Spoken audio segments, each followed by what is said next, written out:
We better get on with our discussion about war in the Middle East because, well, it might even be blazing whilst we're here on air. We're joined by a truly remarkable man, a remarkable campaigner, writer, broadcaster, a man of real courage. An Israeli man, a distinguished Israeli man who is the son of a distinguished Israeli man, the son of an Israeli general, no less.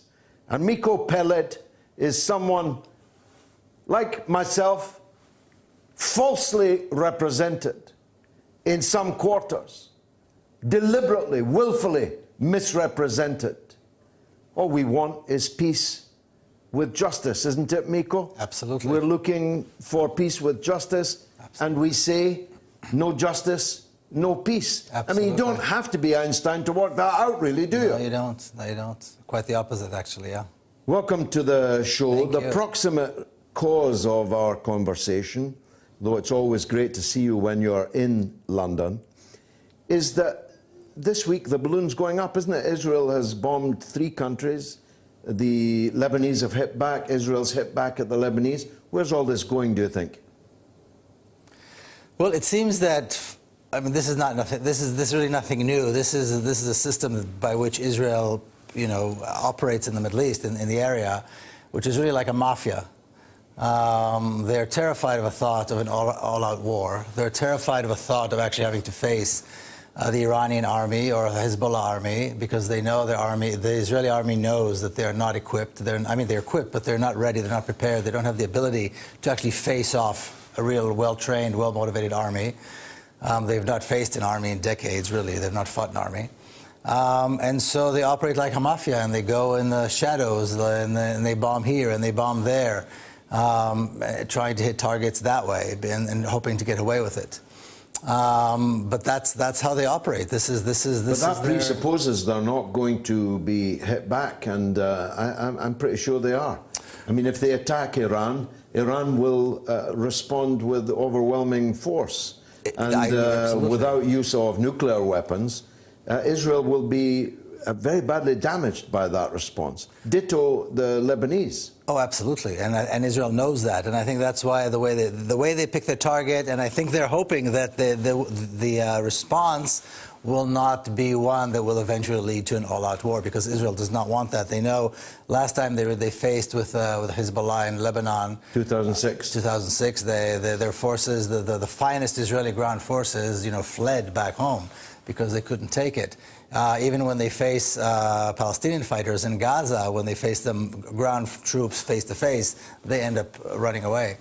So that's the reality, and they know they're not capable of doing that. But this is the way that they try to maintain their control, to show that they are the strongest, toughest bully in the neighborhood. And really, they operate, it's like a mafia. This is exactly the way a mafia works. They hit here, they hit there, and they hope that they will get away with it. There was one thing new, though, wasn't there? They actually bombed Iraq.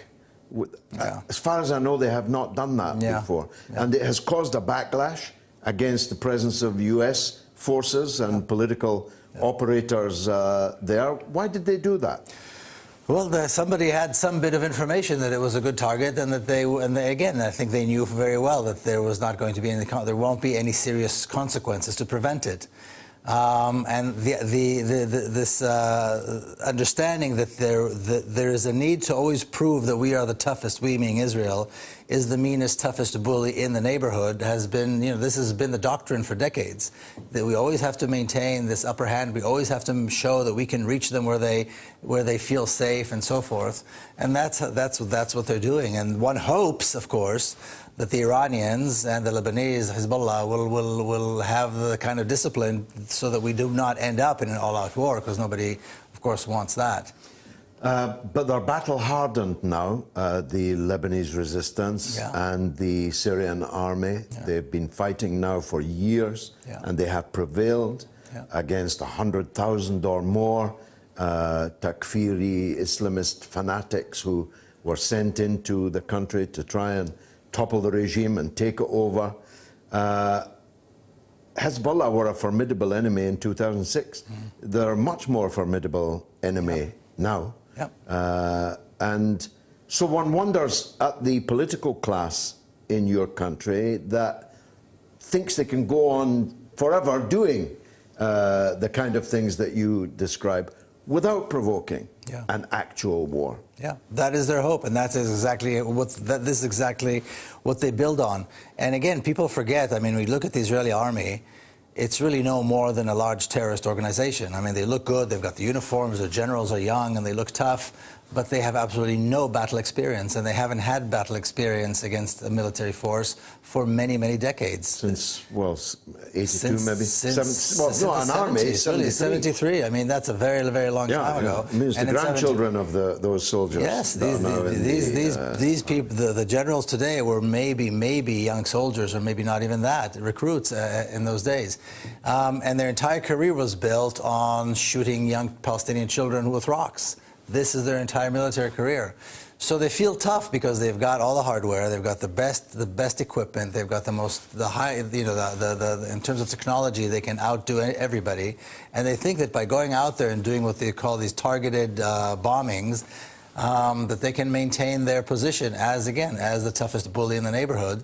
I don't think they're the toughest bully in the neighborhood. I don't think anybody believes that. And now it's really this question of who's going to make the decision whether or not this is going to lead to an all-out war, or it'll continue to be this kind of a targeted bombing on both sides. Is this electioneering by Netanyahu? Without any doubt. Without any doubt. Netanyahu's only objective now is to get the votes of the very, very, very most extreme right-wing voters. If they vote for him instead of voting for their own political parties, then he will have the 2 or 3 extra seats in the Knesset that he needs in order to maintain his position as prime minister. That's all he does. So that's why he did not let 2 American congresswomen into Israel.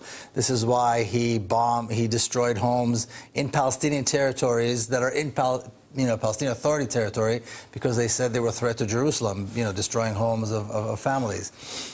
He's doing everything he possibly can to show that he is the farthest to the right that anybody could vote for. Even though he isn't, because actually isn't one of the most depressing things that the rivals are worse than him. Well, the rivals claim that they'll be worse than him, and he's got to prove to the voters that they're not.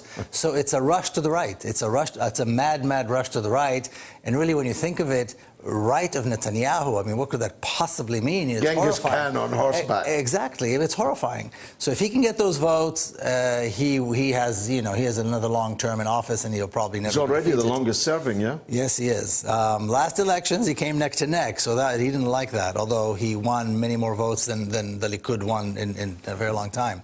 So if he can get these votes, in order to do that, he's got to show that he's tough. He's got to show that he's, protecting us. He's got to show that he's building and he's promising, which he just did, by the way, to annex Area C of the West Bank, which is the majority of the West Bank, and declare Israeli sovereignty there, and then again prevent Palestinians from building and living there. He's got to show that he's destroying homes. He's got to show that he's Judaizing Jerusalem and Judaizing the northern Galilee. He's got to show all these things, and that he's bombing Iran and bombing the Hezbollah and bombing terrorists. This is what he's got to show in order to get these votes, and he will stop at nothing to get the votes. When I used to regularly visit Tel Aviv, live there even. I lived for some weeks in Shankin area in Tel Aviv. There were lots of Israelis like you. I get the feeling there's not quite so many now. Yeah. Is that a fact? Yeah, it is a fact. I think what happened was Israelis who are on the left had to choose, because to be a Zionist left is an oxymoron. Zionist is a racist, settler colonial ideology.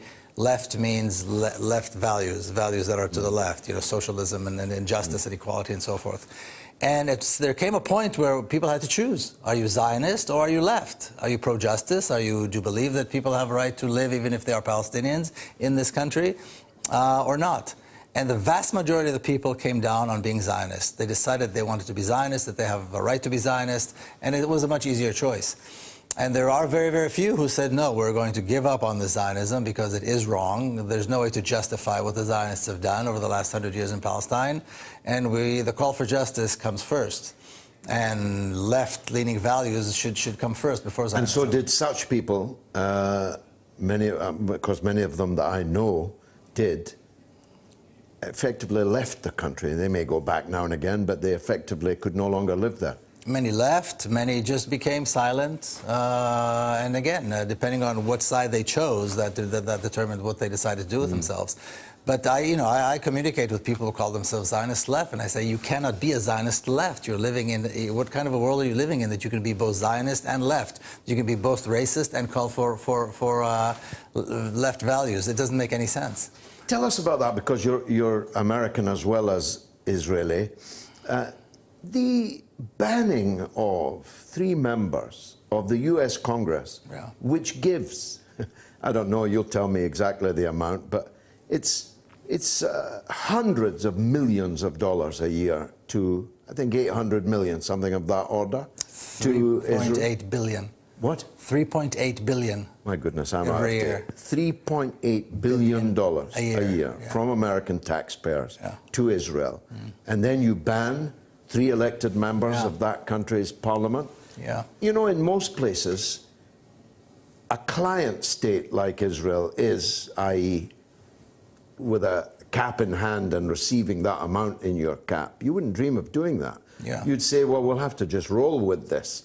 We'll try and make their visit as harmless as possible, but if we sustain any damage on this, we'll have to just swallow that, because the money and the political relationship is worth more than that. Again, was there any opposition in Israel to that decision, and how has it gone down in the US?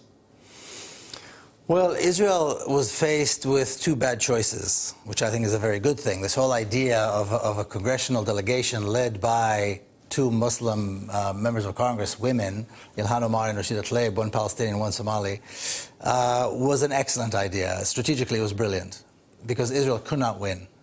Now, the lesser of the 2 evils would have been to let them in, let them do the tour. They were going to meet with the Palestinian Authority. They were going to see the West Bank. And they would have gone back to the U.S.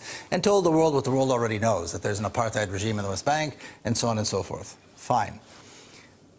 This is we're talking about election campaigning now. Netanyahu needs to show that he is very strong, that he will not let the enemies of Israel come in, that they are... Now, these members of Congress, by the way, came out in support of the call to boycott Israel, the call for BDS. Israeli law, according to Israeli law, people who support BDS should be prevented from entering the country because they're enemies of the state. So what do you do when these are members of the United States House of Representatives? This is a tough, tough choice. And they went back and forth and back and forth and back and forth, and in the end they came down on not allowing them to come in, which I think it created irreparable damage for Israel. Well, I mean, for those of us who want to see change, in a way, we should be grateful that they made that. Absolutely. Well, there's a caller in California on this BDS point. Do you mind taking the call? Is it Sanchez? Yes, from Southern California. I wish you both good evening. Good evening. Thank you for calling. Yes, Miko and George, I've been an activist in support of the Palestinian movement for several years.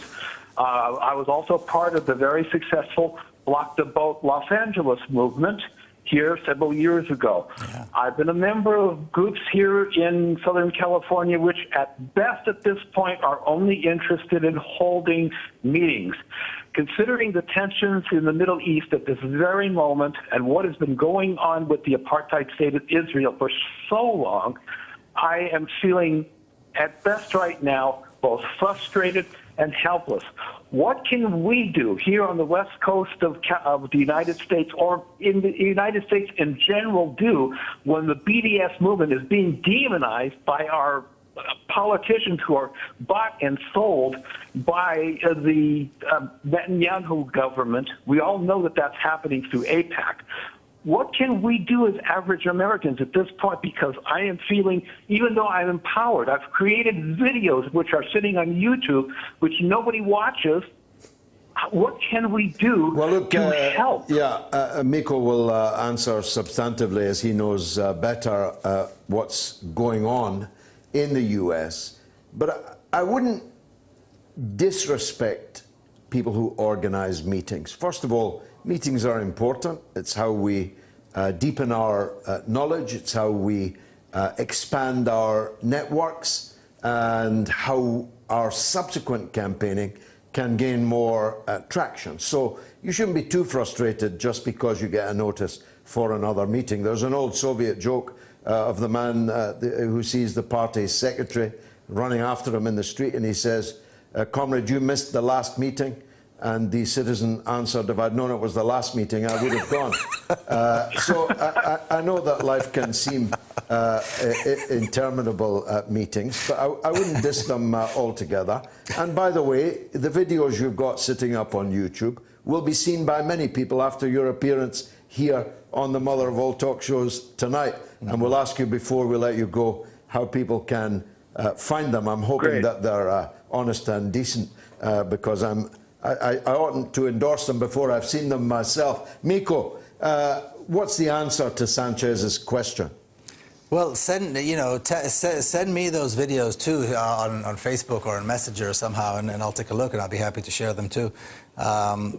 Once I've watched them, his question once I've seen them. What can but the frustration, do? the frustration is very well justified, and success is sadly enough measured by very small things. However, like I said, this story with the two members of Congress, this was irreparable damage for Israel. Members of the Democratic Party, major figures within the Democratic Party came out and spoke against Israel. Things they haven't said when Israel bombed Gaza and killed children, they didn't say when as they did this time. So this is I think a major victory. This is very, very important. This is a very big step forward. That major figures in the Democratic Party speak up against Israel, and there's a sense of shock, there's a sense of frustration in America that their own members of Congress, just because they disagree with Israeli policies, are not permitted to enter. It's absolutely absurd. So that was a very good thing, I think, strategically, and I think it was very, very important. Now, there is a bill in Congress right now, No Way to Treat a Child, which was initiated by Betty McCollum and needs a lot of support. You need to call your Congress member, your representatives, and make sure that they support this bill. It's a bill that basically talks about the treatment of Palestinian children by the Israeli authorities, and that the American administration needs to make sure that American funds don't go to this, and they actually outline that treatment, the specific treatment, when children are arrested and detained.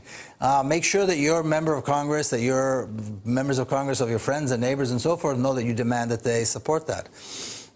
There's a bill that was initiated by Representative Ilhan Omar, which is the right to boycott, that Americans should have the right to boycott. It doesn't mention Palestine. Seems incredible you have to legislate for that, doesn't it? Yes, it seems incredible. But what has happened... I have to ask Congress for permission not to buy somebody's products? Yeah. It's kind of insanity, that. Exactly, because what happened was the campaign to delegitimize BDS has gone so far that now Americans are being threatened that if they do boycott Israel, they will be penalized. And this goes for businesses and individuals and government employees and so forth. So there is a bill, and make sure that your members of Congress, that your representatives, your family representatives, people that you know in your circle, people come to these meetings, find out who the representatives, and make sure that you demand that they vote, that they support this bill. These are very, very important things. And I think the goal should be to create the environment in the United States where the members of the House of Representatives and the senators understand that if they support Israel, they will not get away with it. That if they support Israel today, they will be remembered as the people who called Nelson Mandela a terrorist and opposed fighting against apartheid in South Africa. This is the exact same thing. And they will be remembered just like those other people are remembered. Only it's easier today because we have social media and we have everything recorded. It's much easier today. Sanchez, before I let you go, let me try and cheer you up. 40 years ago, this year, I successfully twinned my city of Dundee in Scotland with the Palestinian city of Nablus. It turned my life upside down. I came under such unrelenting attack from the pro-Israel lobby in Britain, you would not believe it. I could show you my scars. The entire board of deputies of British Jews came to our city dressed in concentration camp, Auschwitz, hideous uniforms, death camps, the uniforms of the death camps, and sat outside our city hall to protest our twinning with a Palestinian town. A department store in town, Goldberg's, closed down made 60 people redundant, and blamed our twinning. Do you know that the twinning now of a British city with a Palestinian town or city wouldn't even make the news? It's an everyday occurrence. It wouldn't even make the news. Last word to you. Well, okay. Let me offer you my YouTube channel, but you're going to have to dig deep because there's several videos, but now they're several years old. One in particular, if you can watch this.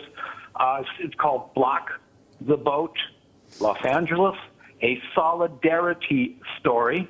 Okay. And then there's another video that I would like to bring to your attention. Yeah. Okay, one more, because this one, if you're familiar with Canary Mission, this one was identified on their, when they used to carry a video page. So one of my videos made their organization's page. It's called Gaza Simplified, Past, Present, and Future. And this is just basically a meeting informing and educating people that don't understand the situation in Gaza. That's all it was. Okay, so you can find those both. I'll tell you what, you've done more in the last 5 minutes than any number of meetings you've attended in the last couple of years. Anyway, thanks, Sanchez in Southern California. We'll be right back. Get in touch with us at radio@sputniknews.com. Well, I too am sat with a legendary activist, educator and author, Miko Peled. For the next few minutes anyway, we've got hellos from Turkey, Cape Town, Hong Kong, Glasgow, India, Northampton, California, Florida, New Zealand and Palestine.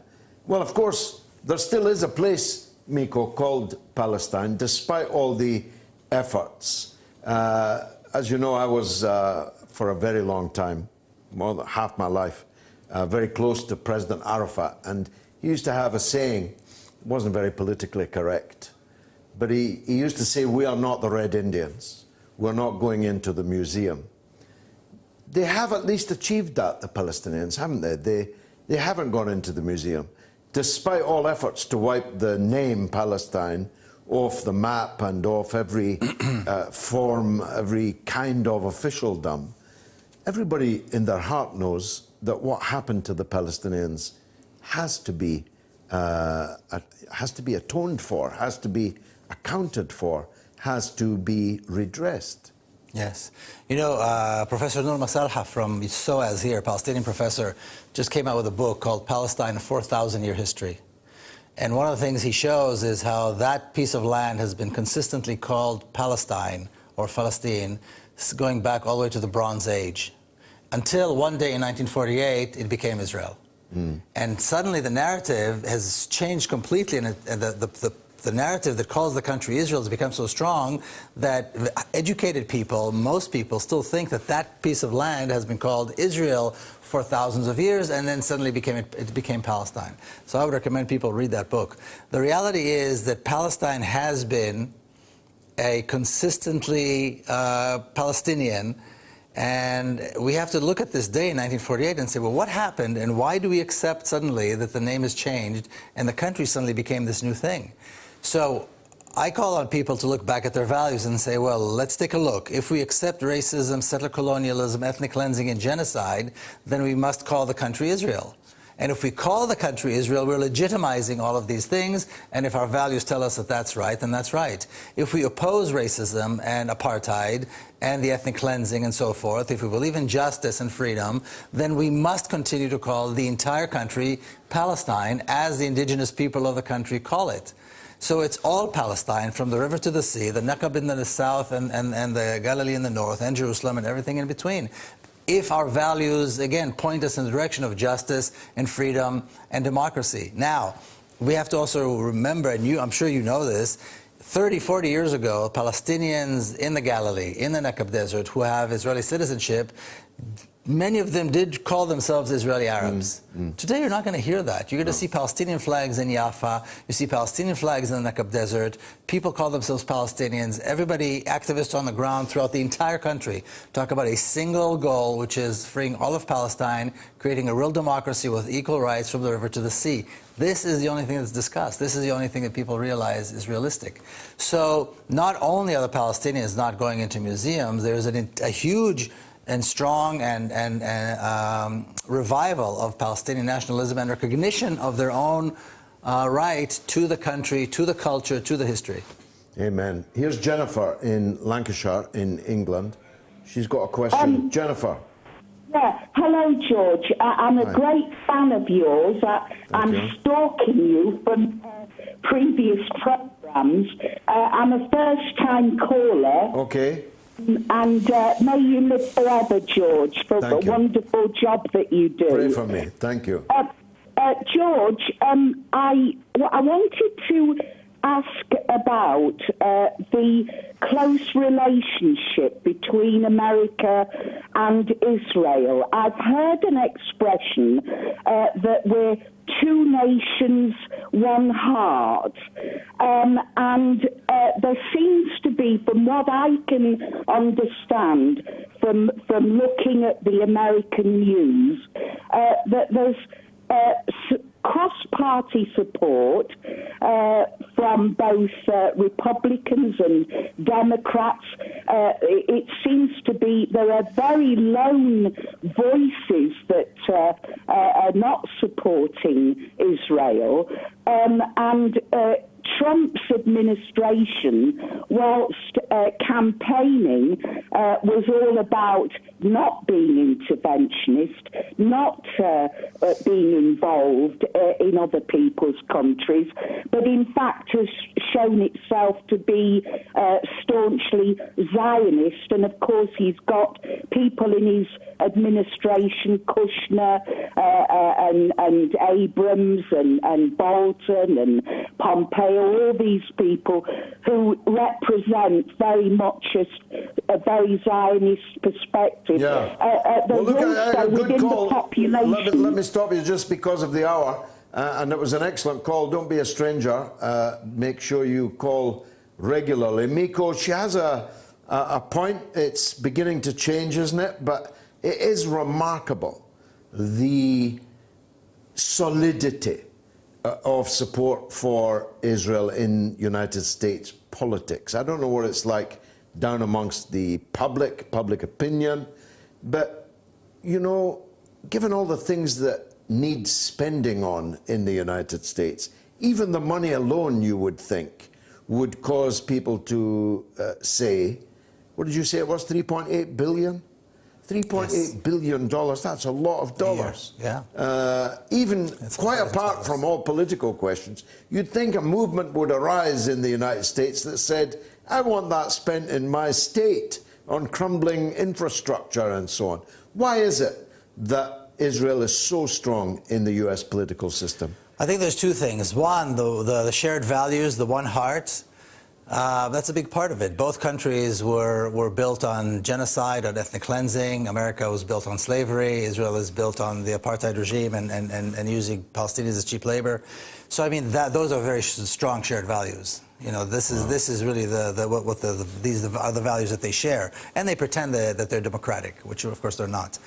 And the other thing is, we have to remember that the Zionist lobby in the United States has, or not only the United States, here in Britain too, and other parts of the West, has been very effective, very smart, and very powerful for almost 100 years, you know. So they're very, very good at this. And so the image that Americans get is that these poor Jews, helpless Jews, being attacked by Arabs, being attacked by these terrible terrorists, you know, and they just came out of the Holocaust and they just came out of the pogroms, and, you know, it's their country because, you know, the Bible says so. You know, it's very superficial, but it's this, and very shallow, but this is the narrative, this is the story. And therefore, how could we possibly not support this poor country with our dollars? Now, at the same time, if you say what you just said, why don't we use this money to build our crumbling schools? Why don't we use this money in their city? Why don't we use this money to support, if it's foreign aid, let's give foreign aid to countries who need foreign aid. Israel is a rich country. Israel doesn't need foreign aid, right? Why don't we give it to countries who do need foreign aid? If you say that, immediately you're labeled anti-Semitic. And that is exactly part of the campaign of the Zionist lobby, is to make sure they target anyone who expresses any kind of opposition, anyone who dares to poke a hole in this wall of pro-Israelism. and that's it. They're wiped off, and they are called anti-Semitic, and that's the end of their career. Yeah, I had a friend, very effective. a legislator, a minister actually in Israel, Shulamit Aloni. I don't know if you ever knew her. Of course. But her statement is quite famous now on the internet, but in fact she said it to me 30 years ago. It's a trick, she said. We always use it. We react to any support for the Palestinians, any criticism of Israel, by branding people anti-Semitic. That must be a wasting asset, that tactic now, don't you think? Because on the principle that if you call everybody an anti-Semite, first of all, it becomes less believable. And secondly, it's very, very dangerous because there are anti-Semites. There are real anti-Semites. People who wish harm on Jews because they're Jews. The boy who cried wolf is a parable for a reason. Yeah. Am I right? Well, it still works. I mean, it works, and people are afraid to be labeled anti-Semitic. People do not want to end up like Chris Williamson and like others who, for absolutely no reason whatsoever, no justification at all, are suddenly called anti-Semitic. Yeah. And this happens in America. He's effectively, his political career is at an end. Yeah, and for nothing, you know, only because of, you know, the context of Jeremy Corbyn and the Labour Party and so forth, and the support for justice everywhere, including Palestine. It's very effective. It's proving very effective. You've got the Board of Deputies here, which is like you described. They work like a mafia. You've got the Israeli lobby and various branches of the Israeli lobby, the Jewish Federation and others that operate in the United States, the Anti-Defamation League, who is really a racist organization that their only purpose is defamation of others. And they work like a mafia. They intimidate people, and so people are afraid. So if you do dare to say, not only do you not have to say that you support Palestinian rights, it's enough that you say that you question the absolute support for Israel to already be labeled anti-Semitic. And that's why American politicians are so afraid. It's like a tax. You have to support Israel, whether you know where it exists. You might not even know where it is on the map, but you have to support it if you want a career in politics. It's been fantastic talking to you. I wish we could talk all night. Miko Peled, a real Israeli hero, and I mean that absolutely sincerely. This is the mother of all talk shows. It is the Open University of the Airwaves. There aren't even any tuition fees here in this university.